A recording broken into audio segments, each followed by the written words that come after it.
If you have a business, you need a website. What's the best way to get a website up and running? Choose a website hosting company that makes it simple, like Pear Networks. Pear has over 20 years of experience managing the entire digital ecosystem for thousands of online businesses all around the world. Pear makes it easy for you with do-it-yourself website building tools and features, including simple drag-and-drop page design. And they have guaranteed US-based support technicians ready to help you whenever you need it, 24 hours a day, 365 days a year. Right now, when you sign up with Pear Networks, you'll receive 1 free month of web hosting. See for yourself how easy it is to build your website for free. Visit pear.com/free to get your first month of website hosting for free by using the code QUICKSTART. That's pear.com, PAIR/free. Promo code QUICKSTART to get started today. We are Cultivate. Cultivate. We are Cultivate. The Oracle Network.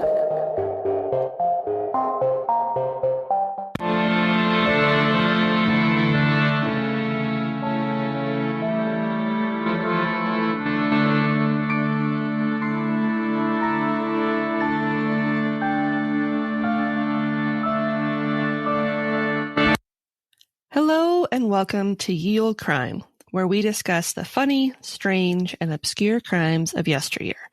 I'm your host, Lindsay Valenti, and with me is my sister and co-host, Maddie Stengel. Hello. Hi. How's it going? It's going. Yeah, Happy New Year. For real this time for us. Yep. Happy New Year.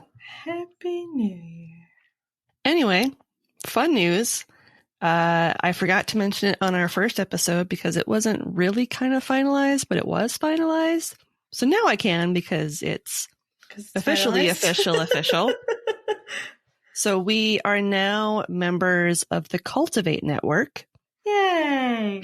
We are still part of the Oracle Network, but now we are also part of this fledgling network with other great shows such as Reddit on Wiki, Let's Start a Cult, Shots and Thoughts, The Dumbfounded, Pineapple Pizza, and Weird Distractions.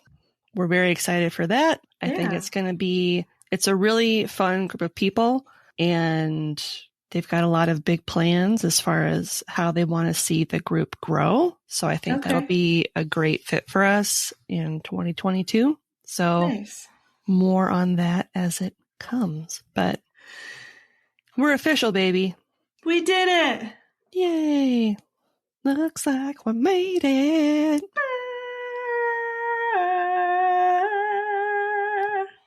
All right. Continuing with the month's theme of Joyful January. Yay! I like this. Let's do this always. No more long pigs, please. It's a big ask, but I can't promise that. I know. I already know there's some coming later this year. No. Sorry about it. But that's to be tabled for another conversation. Right now, we're in Joyful January. And today, I'm going to be regaling you with the tale of the Bone Wars. Bone Wars. Mm-hmm. And if it's joyful, it can't be the other kind of bone. Actual bones. It's actual bones. Okay. It's not boners. It's not the Boner Wars. I didn't know where we were taking it. New year, new podcast. I didn't know. Just thought I'd... No lightsaber battles here. Okay. But well, you could with bones. You could. Bone battle. So this week, the information was pulled from the following sources: a 2020 ThoughtCo article by Bob Strauss, a 2019 Interesting Engineering article by Marcia Wendorf, 2017 Vintage News article by Boban Dosevsky, 2014 Mental Floss article by Keith Plosek, 2013 Slate article by Daniel Engber, PBS American Experience article, and 3 articles on the Wikipedias. Ooh, Wikipedia came in hot. Coming in hot. Nice. And links to all these articles will be included in the show notes. So, Maddie. Yes, Lindsay. When you think of dinosaurs, some of the most popular species that may come to mind, correct me if I'm wrong, are the Triceratops, Yep. the Stegosaurus, Yep. and the Allosaurus. It's like a T-Rex. Yeah. All right. I know. Now, I can't get over the fact that, like, they found a preserved one that's essentially a bird. Yeah. It's really bumming me out. I mean, I knew birds looked like dinosaurs, but, like, birds are dinosaurs. I know. That's why I'm afraid of chickens. But that's another story for another time. So what if I told you that the subjects of today's episode discovered these and 133 other species of dinosaurs in a feud that would do wonders for the field of paleontology? Is it like a neighbor war where, like, people just found a bunch of bones in their backyard and they're like, oh, I'm going to be famous first? No, but it is kind of... turfy? It's very turfy. Man, people in ground. It's a big deal. So let's dig into it. Do tell.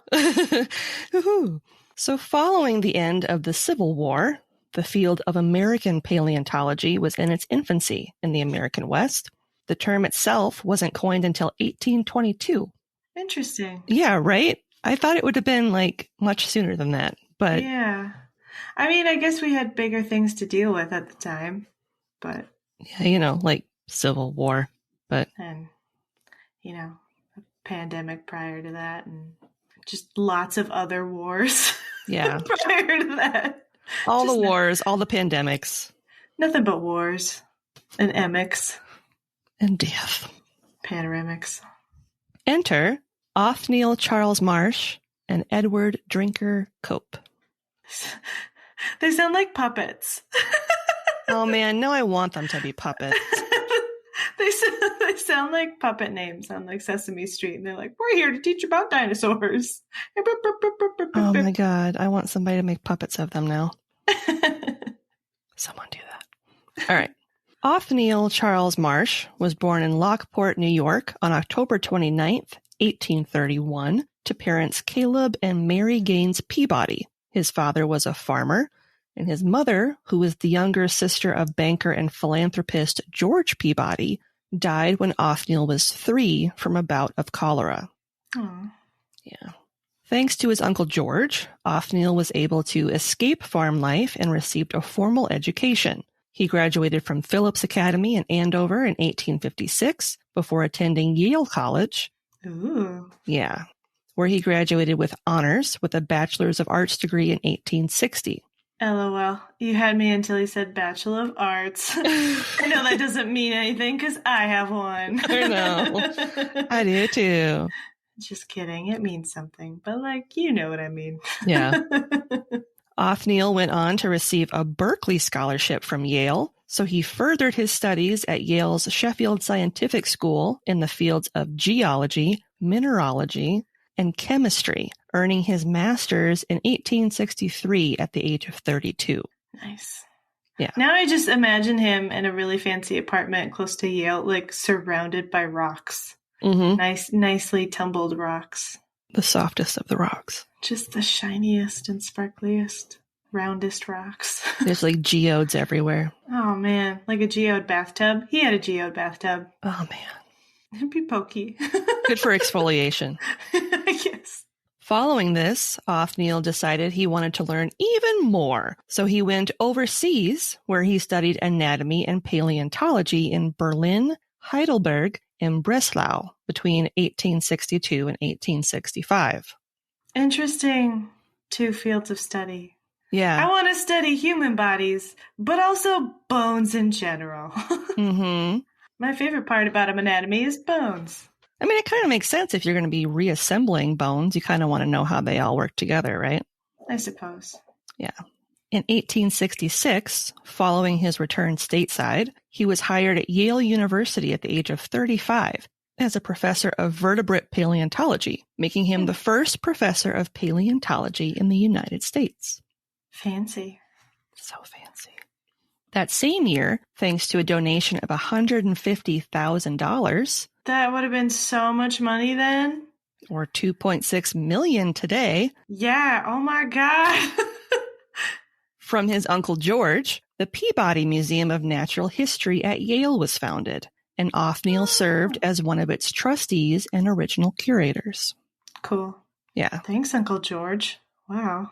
Yeah, he convinced his uncle to donate a bunch of money to form this history museum. This has to be remade in puppet form. It just has to. Please. I'm just now imagining Uncle George as a puppet. And he's just like, I just want to play with rocks, Uncle George. And he's like, okay. And then makes it rain with all the money. Here's a bunch of money. Is that enough monies? Do you need more monies? Thank you, Uncle George. He just starts swimming in dollar bills. Just put a bunch of it. Scrooge McDuck style. He has it in his top hat, which is super large, so it fits all the money. Mm-hmm. Yeah. Edward Drinker Cope was born in Philadelphia on July 28th, 1840, to parents Alfred and Hannah Cope. The family lived in a large stone house called Fairfield on 8 acres of land in Pennsylvania. Fancy. Again. So fancy. Like Othniel, he also lost his mother when he was 3 years old. Oh. I know, right? Similar issue? It didn't say. Oh. But likely it was either illness or if she was attempting to have a child. I'm assuming illness. Yeah. His father, Alfred, was a Quaker. Ooh. And remarried a woman named Rebecca Biddle. Edward later had a younger stepbrother named James Biddle Cope. That's a funny name. It is a funny name. Edward's parents were big on education, and from a young age he was taught to read and write. Not to mention the family traveled all over New England to visit zoos, gardens, and museums. When he was 9, Edward attended a day school in Philadelphia before attending the Friends boarding school near West Chester, Pennsylvania in 1852 at the age of 12. Okay. The Friends school would have been like a Quaker-run school. Yeah, it sounds like it. Yep. It's right in their wheelhouse. Anytime Friends is in the name, chances are, at least back then, it was Quaker-run. But are they friendly? Because they're not, generally. I don't know. It didn't say that in my notes. They were dicks. Is it like, hey, friend school? Or it's like, hey, friend school. We're friends or else. Yeah. While there, he studied a variety of subjects, including chemistry, algebra, grammar, astronomy, scripture, physiology, and Latin at 12. Scripture was just kind of snuck in there. Yeah. Bit. He's like, look at all this scripture. And then this. And he was only 12 when he learned all 12. this. Yeah. Did he really absorb any of it? I don't know. You know? I mean, like, most 12-year-olds can, I guess. But, like... I mean, they didn't have a lot of the distractions that most 12-year-olds have today, so... What? I know, right? They don't have distractions. Edward spent 2 summers in 1854 and 1855 working on the farm. When he returned to school in 1855, he was a regular visitor of the Academy of Natural Sciences. While at school, Edward requested more spending money, even though at that time his father Alfred was already spending a fortune on tuition. Interesting. So tuition was $500 a year, which today would equal around $18,000. And he's like, I need more money, Dad. Yep. I want to go party with my bones friends. Many of his teachers thought he was a bit of a spoiled brat. So. That's hard to imagine. Right. Especially at a Quaker school. Yeah. Where being spoiled is getting money at all. Mm-hmm. You have an extra $1? You fiend. But I bet he also, maybe sucked. So. Yeah. Who knows? We'll get into it. Hey, friend. Hey, friend. Following Christmas break in 1855, Edward wasn't allowed to return to school in 1856. What? Alfred decided he was going to turn his spoiled son into a proper farmer for a variety of reasons. This is going to go great. Yep. So he could earn an honest and comfortable living and to improve his health. Because I guess he was generally pretty sickly. So he's like a computer nerd that's being taught to go outside and do stuff. Yeah. Kinda. Kinda. A man with no calluses. Yes. Bummer. His father's interest in turning his educational pursuits into agriculture failed miserably, which we saw that coming. Yeah, I could see that. Yeah. Should have started a little sooner. Yeah. As Edward continued his education on his own while working for his father by working part-time at the Academy of Natural Sciences, where he cataloged specimens. Oh, cool. Yeah. Yeah, I can see why he would want to like sabotage the other job then. Yeah. That'd be way more fun. He published his first series of research on what he'd learned in January 1859 at the age of 18. Dang. Although originally adverse to his son pursuing a career in the sciences, because Quaker, Alfred eventually relented and paid for his son's education as he started learning French and German. Okay. Because at that time, most of the paleontologists were based in Europe. It wasn't something that was yet active in the U.S. Well, and I wonder, too, if that was also, like, you can, like, talk to them about being a Quaker. Maybe. In another language. Maybe. Get to know them. Getting Become friends. Getting to know all about you. Be my friend, friend. Getting to like you. Getting to hope you like me. What if we get... That's it. I'm not doing any more than that. Hey, stop. Moving on. Edward rented the farmland that his father had purchased for him and used the income it generated to further his scientific education. Okay.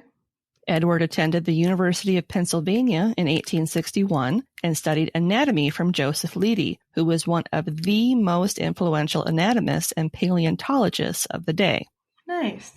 Edward also got a job cataloging the herpetological collection of the Academy of Natural Sciences. Interesting. Okay. So for people who don't know what herpetology is, it's basically like reptiles. Reptiles and amphibians and stuff like that. Slimy things that turn into rocks. Mm-hmm. In an effort to avoid the draft for the Civil War. That sounds like that's on par. Yep. Avoiding the draft for the Civil War. Yep. Edward traveled to Europe, and while he was in Berlin in 1863, he met Othniel while he was studying natural history. Oh, who's also conveniently not in the United States during the Civil War. Yep. What?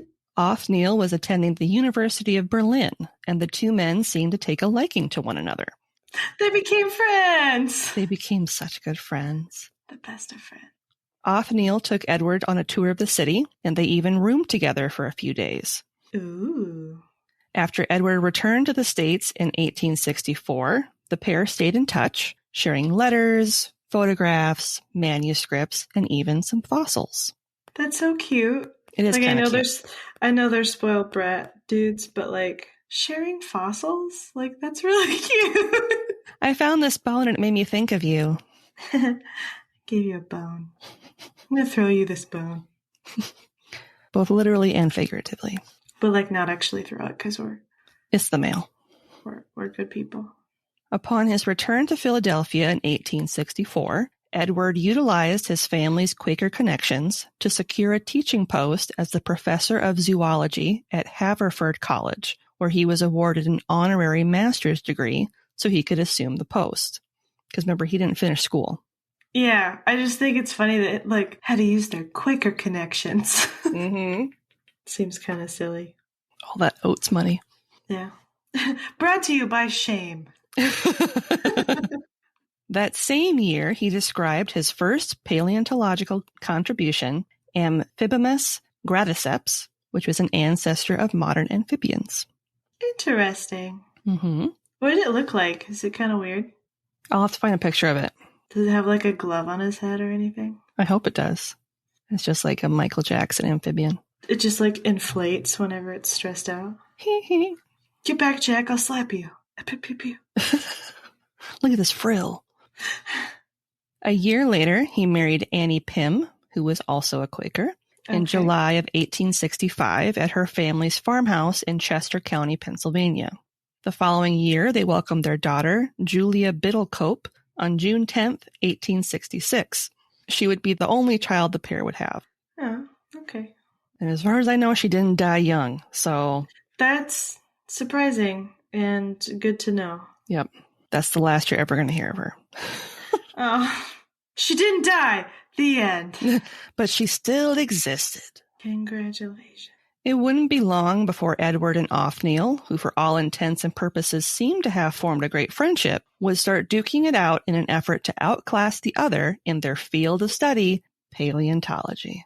Ooh, who's smarter? In 1867, Edward discovered an amphibian fossil, Tyonius marshy, that he named after Othniel. So that was kind of nice, because the marshy part was for marsh. Mm-hmm. And the following year, Othniel returned the favor by naming a, quote, new and gigantic serpent from the tertiary of New Jersey, end quote, after Edward with the name Mosasaurus copianus. It looks like copanus. That's really funny. I bet he did that on purpose. He's all about anatomy. He knew what he was doing. Copus anus. Cope butt. Cope butt. Now here's where things start to take a turn, and the Bone Wars, or the Cope-Marsh rivalry, truly begins. Begin the Bone Wars? In 1868, the same year that Othniel named a new fossil discovery after Edward, Edward gave his friend a tour of a fossil quarry in Haddonfield, New Jersey, that 12 years earlier had produced a fossil of the Hadrosaurus folki, which was discovered by William Parker Folk and named by Joseph Leidy, Okay. the mentor. Yeah. It was one of the first American dinosaurs to be discovered. Nice. Unbeknownst to Edward, Othniel made a deal with the quarry owner that any new fossils should be sent to him at Yale. Oh, snap. Edward learned of this huge breach in etiquette, not to mention of their tenuous friendship, and the war was on. Yeah, I bet. That would do it. Like, maybe do, like, every other bone? I Yeah, don't know. Kind of a dick move. it was a huge dick move. 1868 was a big year for the pair, as Edward, who by this point had already published over 37 scientific papers compared to the 2 that had been written by Othniel, Nice. rushed to publish the discovery of a new species of plesiosaur that had been unearthed by an army surgeon in Kansas. Okay, that's pretty great. That is pretty great. It's just an army surgeon. He's like, I should really start digging up all the arms in my backyard. He's like, wait a minute, these are pretty big. This isn't a human arm. Naming it Elasmosaurus platypus, which made me really happy because it sounds kind of like platypus. Yeah. Edward mistakenly reversed the vertebrae as he was reconstructing the animal, which meant he had accidentally put the skull at the end of the dinosaur's tail. Idiot. Because if you look at it, and I'll share Nerd. pictures, it had like those really long necks. Yeah. So it's an honest mistake, but yeah, Sorry, which one did it? Othniel? Edward did that. Edward did it. Ooh. The younger one, the younger Okay. Quaker. Uh-oh.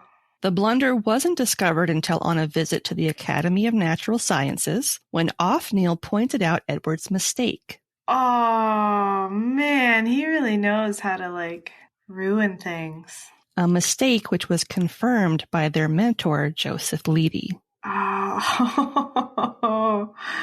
Ouch. Edward, in an effort to cover up his embarrassment, quickly published a correction to his findings and even attempted to purchase every printed copy of the American Philosophical Society journal that included his original paper. That's so sad. However, the damage had been done, especially when Joseph exposed the error and cover-up attempt at the following meeting of the Academy of Natural Sciences. So the mentor did that? Yeah. You really upset Dad, man. Yeah. Dad's pissed. Othniel later wrote of the incident, quote, "When I informed Professor Cope of it, his wounded vanity received a shock from which it has never recovered, and he has since been my bitter enemy," end quote. No, I'm pretty sure that was way before. Yeah, when you were stealing all of the bones at his quarry. Yeah. Yeah. Remember that? He couldn't make heads or tails of it. I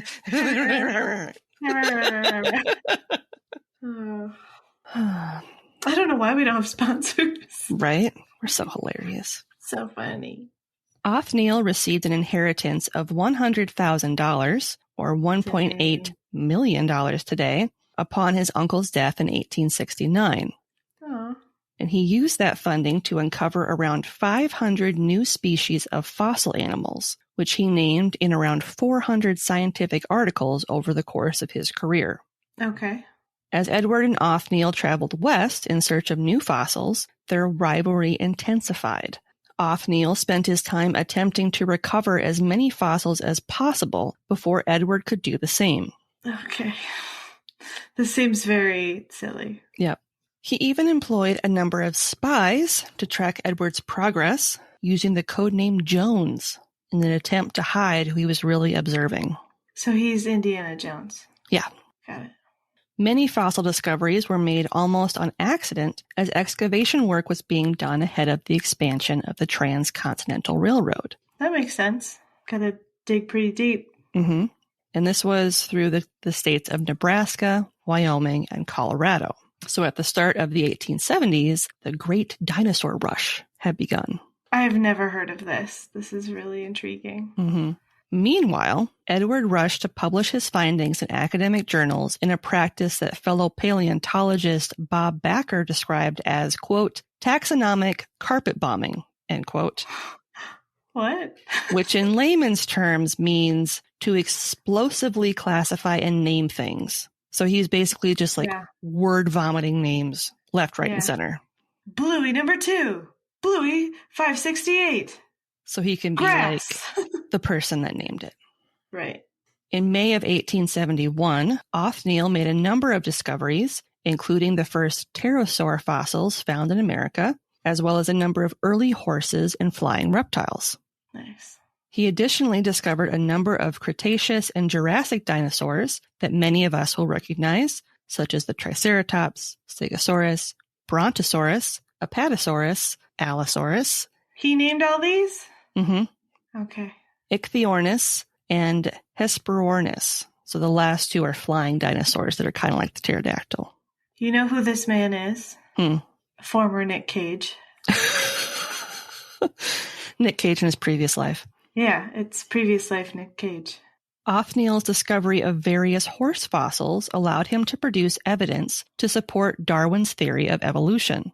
English biologist and anthropologist Thomas Henry Huxley visited Othniel in 1876, and even though his views on evolution were quite different from Darwin's, thanks to Othniel's fossil collection, he changed his mind, and it became part of his famous New York lecture on the horse. Nice. That's just a random fun fact for you. You know, my famous horse lecture. My world famous horse lecture. Huxley the Horseman, that's what they call me.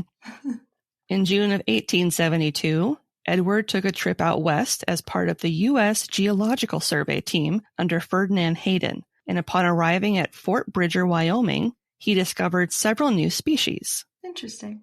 By that point in time, Othniel preferred to pay students and other agents to prospect on his behalf. I kind of figured he was doing that like the entire time. He did travel to a certain extent, and then I think once he got his inheritance, he's like, I don't need to do this anymore. I can pay people to do this for me. Right. I'm not going to go dig in the dirt anymore. It wasn't long before Edward was going on expeditions on his own in an attempt to get all the glory himself, which understandably angered his fellow paleontologists. Yep. When Edward went to investigate reports of big bones near Black Butte Station, Ferdinand refused to pay for the expedition, which meant that Edward had to pay for the equipment himself. Ooh. Because remember, he was part of a survey team. Yep. Not only that, but later he discovered that 2 of the members of his team were actually secretly working for Othniel. I mean, that checks out. Like, Othniel seems like the villainous villain with like a rich uncle. Mm-hmm. You know, like it checks out. He seems like somebody that would like twiddle his mustache. He had the top hattiest of top hats. It was like super huge. Edward ended up bribing them to get them to work for him instead. And when Othniel learned of this, he was pretty pissed. Okay, but like pot kettle. Yeah, exactly. When some of Othniel's materials were sent to Edward by mistake, Edward returned them and mocked him mercilessly for it. So he could have just kept them, but he was like, no, I'm going to send them back. I'm going to make fun of the fact that I know what you're doing. So. Oh, okay. I was going to be like, got your mail. Like, what? By 1873, the hostilities between the two were at a fever pitch. Since they weren't collaborating anymore, they would often publish the same findings and specimens, but call them different things. I bet the scientific community was so annoyed with them. Oh, yeah, we get into it. It's like the billionaire war today. Mm-hmm. Space race. Space race. Hashtag space race. Who's going to go to Mars? So regardless of who published the findings first, the specimens would be classified under the names that Othniel came up with, since his naming conventions made more sense. That's a bummer. Yep. That's definitely a bummer. When Edward learned that Othniel had created a new mammal order for a new species he had discovered, Edward was angered because he couldn't rename any of the mammalian species he had already submitted because the classification, Cynocerea, had already been accepted. That sucks. Mm-hmm. That's a bummer. That same year, 1873, Othniel made his final Yale-sponsored expedition. He had been spending quite heavily, and he made the 13 students who came with him pay their own way. That is not nice.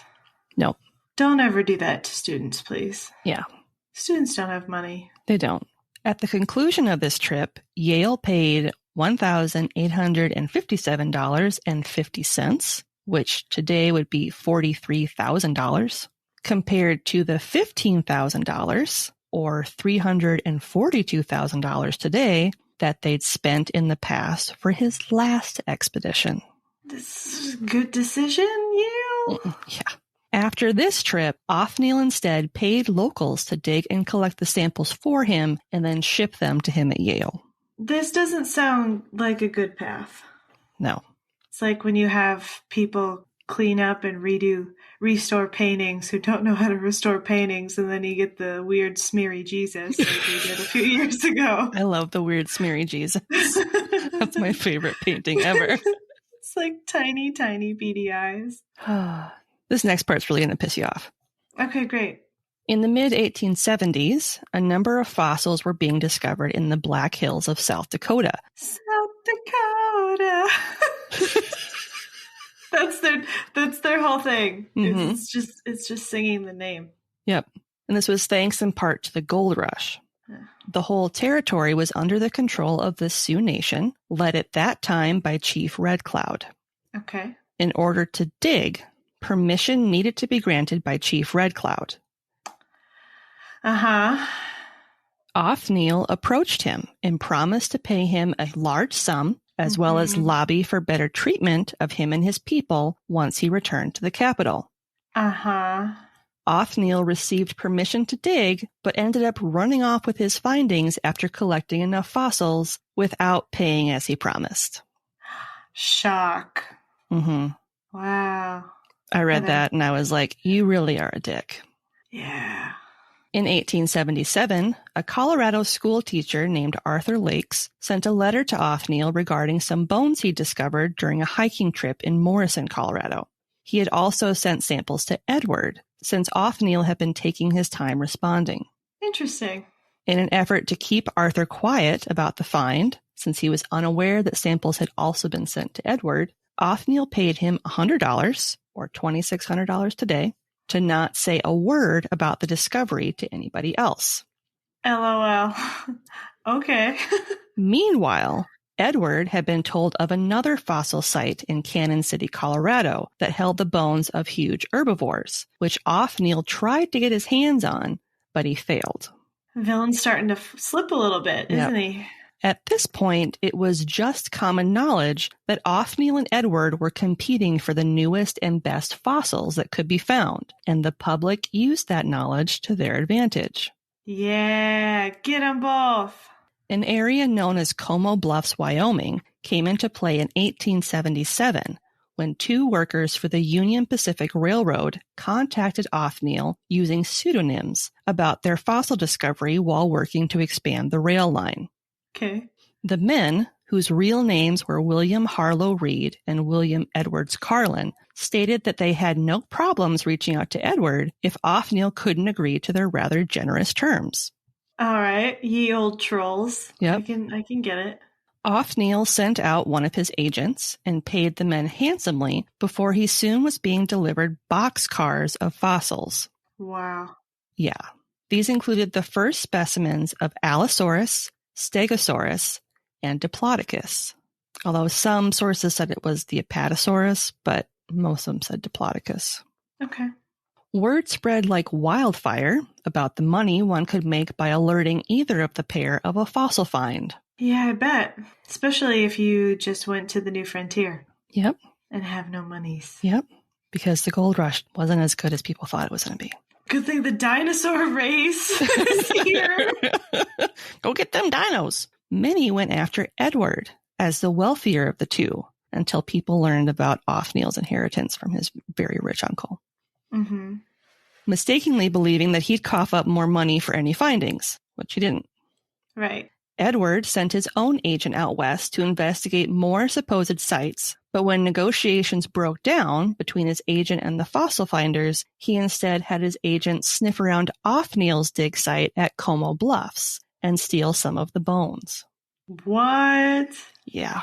He just stole bones? Mm-hmm. That is bold.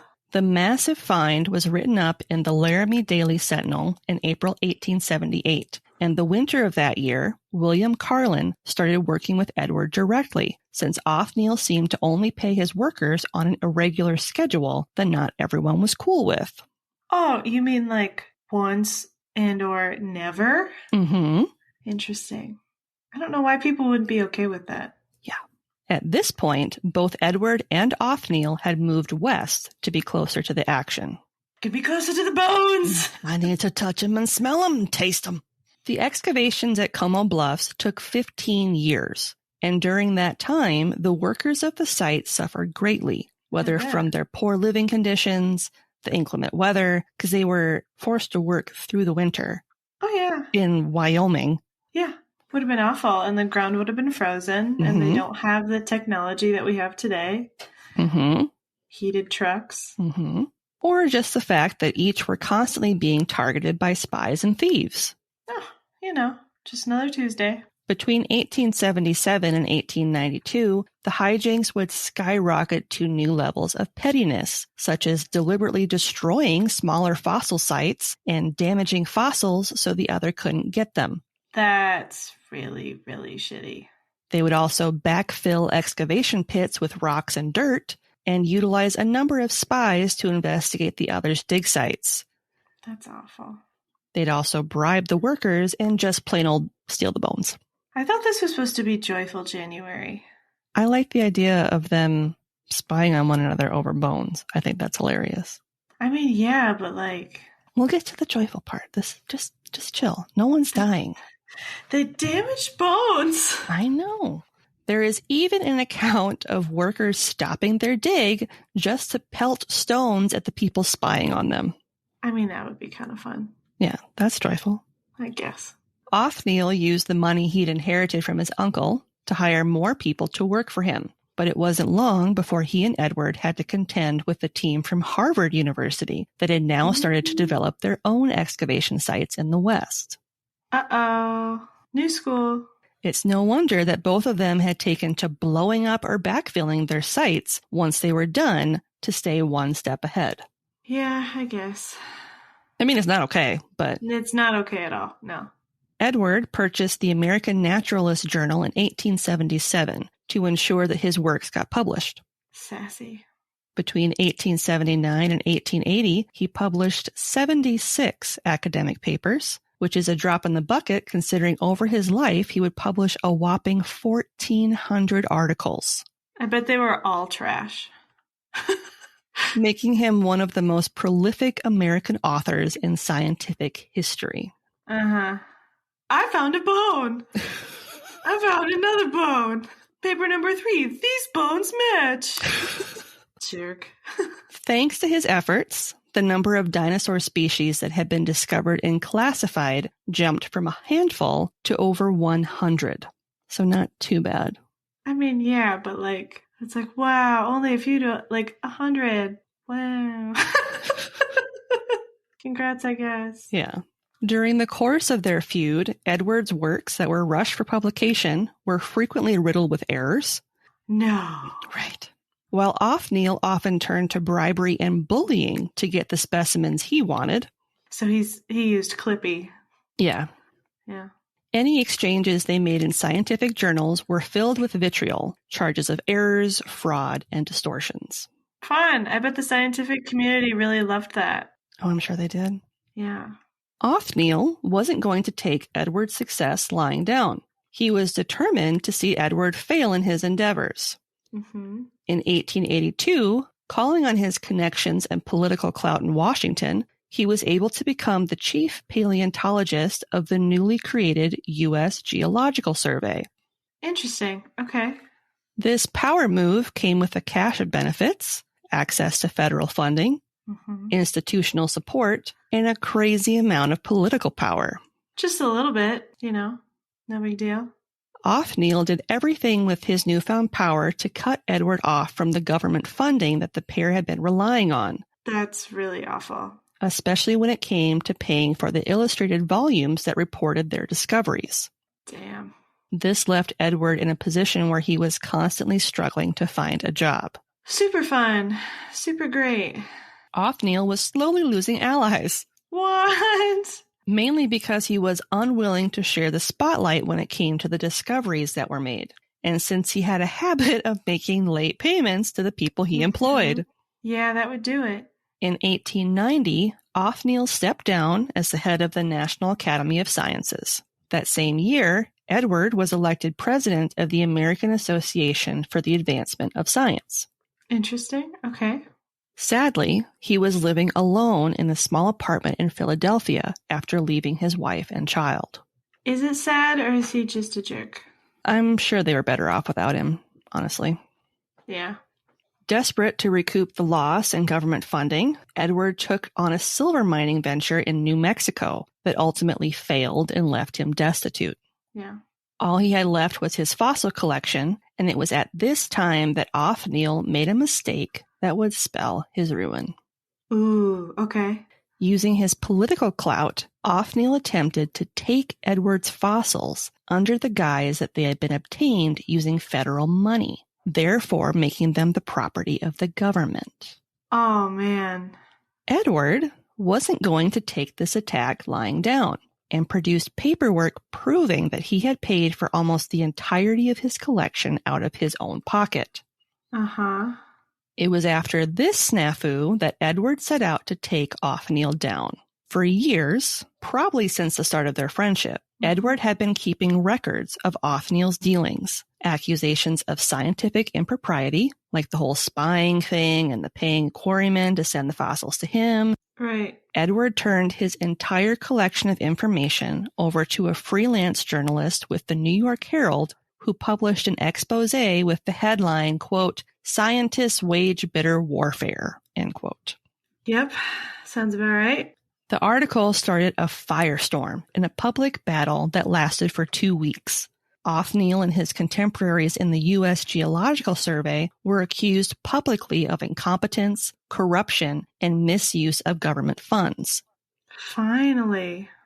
Congress conducted an investigation in 1892 that ended with the survey's funding being slashed, not to mention the Department of Paleontology was eliminated, meaning Othniel was officially out of a job.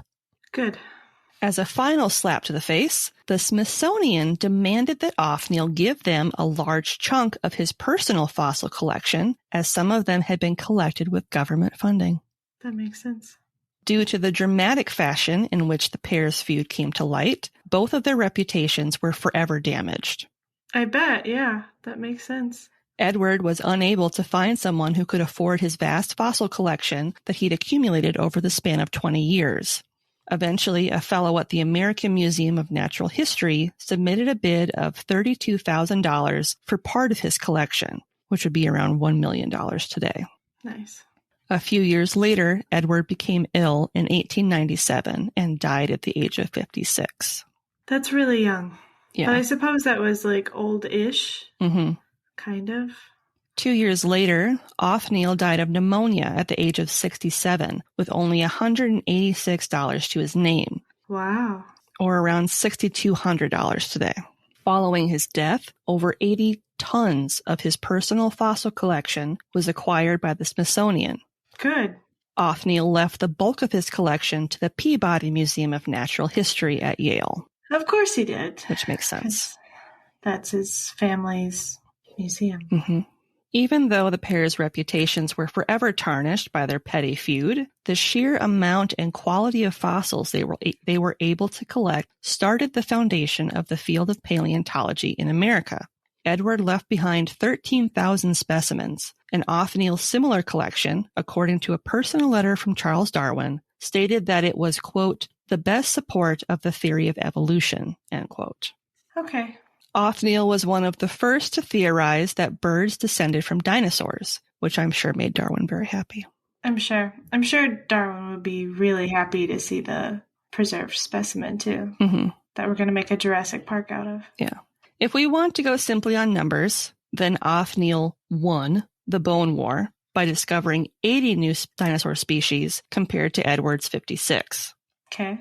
Othniel had more money and men at his disposal and honed in on just reptiles and mammals, while Edward had a wide range of paleontological interests, such as whales and other marine animals. That's kind of cool. Prior to the Bone War, there were only 9 named species of dinosaur that had been found in North America, not just in the U.S., in the whole of North America. Yeah. And through their combined efforts, they were able to discover not only the first complete skeleton, but make dinosaurs a popular topic for the public. Okay, fine. I know. Fellow paleontologist Robert Backer shared, quote, the dinosaurs that came from Como Bluff not only filled museums, they filled magazine articles, textbooks, they filled people's minds, end quote. I'm glad they're focusing on the dinosaurs and not the men that, quote unquote, discovered them. As you can imagine, their feud also caused quite a bit of harm. Yeah, just a little. Due to the publicity that their animosity was garnering, the reputation of American paleontology as a whole was tarnished amongst their peers in Europe for decades to come. Yeah, I bet. Not only that, but their use of dynamite and sabotage, which could have destroyed and covered up hundreds of fossils that may have led to any number of discoveries. Additionally, the fact that they rushed to publish their findings led, as I mentioned earlier, to errors. Yep, that we're still fixing today. For example, it took nearly 100 years for people to discover that Othniel had mistakenly swapped the skulls of the Apatosaurus and the Brontosaurus. Yeah. Still fixing it. Yep. Still fixing problems. Fun fact. Edward was so determined to show that he was better than Othniel that his last request prior to his death was that his body should be donated to science and his head be dissected to see if his brain was bigger in size than Othniel's. Oh my God. I don't think I can sigh heavy enough. Yeah. For that. Othniel refused to take part in this challenge, and to this day, Edward's unexamined head sits in storage at the University of Pennsylvania. Good. Idiot. And that is the Bone Wars. It just made me mad. Just a couple of two rich petty dudes fighting over bones. I just thought it was funny. I mean, on the one hand, yeah, they were both complete assholes. And they did... To everybody and everything. Yeah. And they almost ruined everything. Yeah. But like on the other hand, because of this rivalry they had, they did do a lot of good. Discover more. Yeah. I don't know. It's a toss-up. Yeah. It was just fun to read about. I read, the reason I picked it is because I read a snippet about it, and it said that they used dynamite to sabotage each other's dig sites, and I was like, I need to know more about that. So that's what swayed me. Great puppet work. Yeah. Dynamite. Be the best Muppet movie ever. Yep.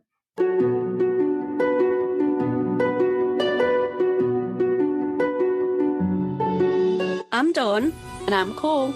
And Scottish Murders is a true crime podcast dedicated to people from or living in Scotland. Just like anywhere else in the world, these murders can be truly horrific and shocking, and we want to shine more light upon them. Join us every 2 weeks on Scottish Murders, where we'll bring you cases both solved and unsolved, giving you an insight into the other side of bonnie Scotland.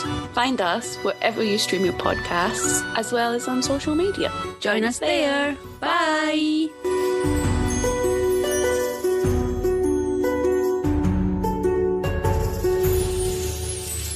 And on that note, this week's podcast plug is the Scottish Murders podcast. Nice. Hosted by Scottish sisters Dawn and Cole. The show is dedicated to solved and unsolved murders carried out in Scotland or the murders of Scottish people. I bet there are a lot of them. Yeah. Released every 2 weeks, or fortnightly, as they say over there. Nice. The pair take turns telling each other stories in their delightful Scottish accents. Awesome. I highly recommend, and we will have a link to their show in the show notes. Yay. And this week's listener question comes from CJ from the Beyond the Rainbow podcast. Hi, CJ. Hey, Siege. And she wants to know, if Hollywood did a movie about you, who would star as you? My God. You know, funnily enough, Mom and Dad asked me this question this weekend. In like a weird roundabout way. They're like, who would play you? And I was like, no one, because it's not going to happen, idiot. What? I don't know. Probably Amy Poehler. Right? They use the She just makes a bunch of fart noises, and they use CGI de-aging software to make her look like you. She wouldn't have to try that hard. No, she is pretty fresh-faced. She's very fresh-faced. I don't know who would play me. Who do you think would play me? You can't insult me. I don't know. I can't really see Amy Poehler as you, though. I kind of want to do one of those Google image search things and like put a picture of you in there and see what comes up. Honestly, your voice is similar to like Melissa McCarthy in terms of voice, and I don't know. Because I can only think of like funny people, and if anybody says Rebel Wilson, I'm going to throw hands. Fuck no. I don't know. We should just have some like weird indie actors that will blow up after this terrible movie about us comes out. They're like, so you started your career about these weird podcasters in Minnesota. Yep. Yeah, yes, I did. Yes, I did. That was me. Okay, what's something good you'd like to share? I don't know if it's a good thing or not. It's probably bad, but I got into Stardew Valley, the game. Okay. And now it's like a version of, it's like a pixelated Sims. I'll see you guys in a year. I get super obsessed with it. Luckily, I'm coming down from it, from the obsession of the new game, the new shiny game. But it's been nice brain candy after a very stressful couple of weeks before the holidays. So that's been really nice. What about you?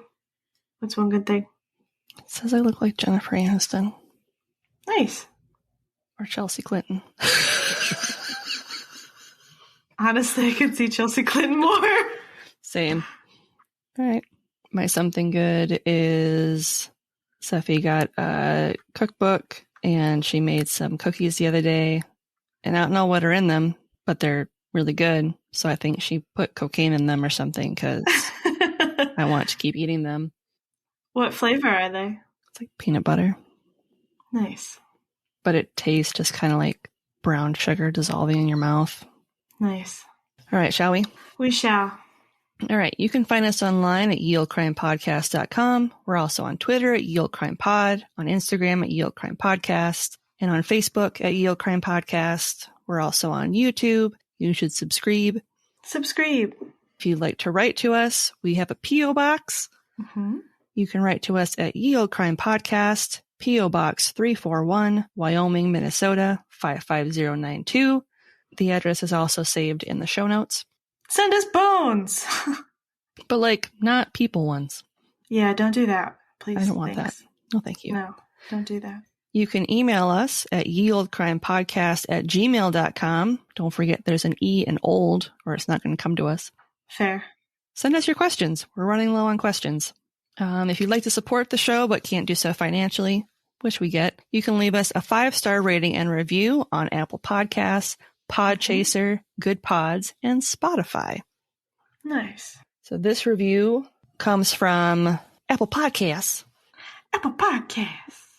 And it's from a user named Derelict88, which, oh man, solid Zoolander reference. And it says, Ye Olde listening, 5 stars. Ye Olde excels by the energy and rapport of its hosts. They're funny and engaging. What also helps is the variety of cases that are dated and lesser known. As such, the subject matter is often very interesting. Give them a listen and subscribe now. Aw, thanks. Thank you. Dear Leek. Thank you, dear Leaked. If you'd like to support us financially, do it. we won't tell you no. Yay! No, don't do it. You can do so with a one-time donation on our Buy Me a Coffee, or you can join our Patreon for as low as $1 a month to support us there, get some early ad-free access to episodes and other fun content. If you'd like to rep our merch, we're not going to be like, no, don't promote us. Absolutely not. Never. What? You can purchase our merch over at Redbubble. We now have a Redbubble store. We are moving away from TeePublic just because we wanted to offer a little bit more variety of products. So you can find the link in our show notes. We will still have the TeePublic one up for a little while until we fully migrate everything over to Redbubble. So awesome. And on that note, as always, I'm Lindsay. And I'm Madison. And we'll see you next time with another tale as old as crime.